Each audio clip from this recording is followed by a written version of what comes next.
بسم اللہ الرحمن الرحیم۔ آج کے میرے ویڈیو کا عنوان ہے ہر آفات اور مصیبتوں سے بچنے کے لیے 2 دعائیں۔ وہ دعائیں ہمیں اپنے روزانہ کے معمولات میں شامل کرنا چاہیے۔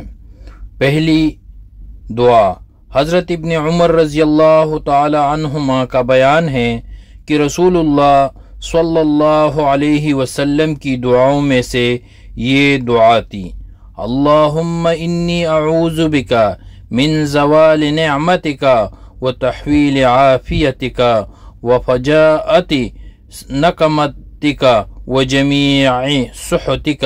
اے اللہ، میں تیری پناہ چاہتا ہوں اس بات سے کہ تیری کوئی نعمت چھن جائے، یا تیری دی ہوئی تندرستی و راحت پلٹ جائے، یا کوئی ناگہانی عذاب آ جائے، اور تیرے تمام غصے اور ناراضیوں سے تیری پناہ چاہتا ہوں۔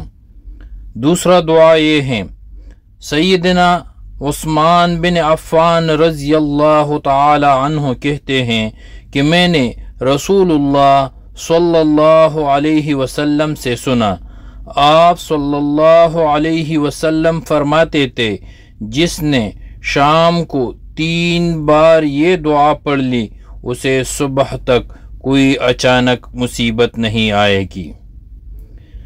بسم اللہ الذی لا يضر مع اسمہ شیء فی الارض ولا فی السماء وهو السمیع العلیم۔ اے اللہ کے نام سے، او ذات کہ اس کے نام سے کوئی چیز زمین میں ہو یا آسمان میں نقصان نہیں دے سکتی، اور وہ خوب سنتا ہے اور خوب جانتا ہے۔ اور جس نے صبح کے وقت 3 بار یہ دعا پڑھ لی اسے شام تک کوئی اچانک مصیبت نہیں آئے گا، اور اگر شام کو پڑھ لی تو صبح تک کوئی مصیبت اسے نہیں آئے گا۔ سامعین، ہمیں اپنے روزانہ کی معمولات میں یہی دعائیں شامل کرنا چاہیے، اور یہ آخر کی دعا میں نے بہت سے علماء سے بھی سنا ہے کہ وہ پڑھ لیا کرتے تھے: بسم اللہ الذی لا يضر مع اسمہ شیء فی الارض ولا فی السماء وهو السمیع العلیم۔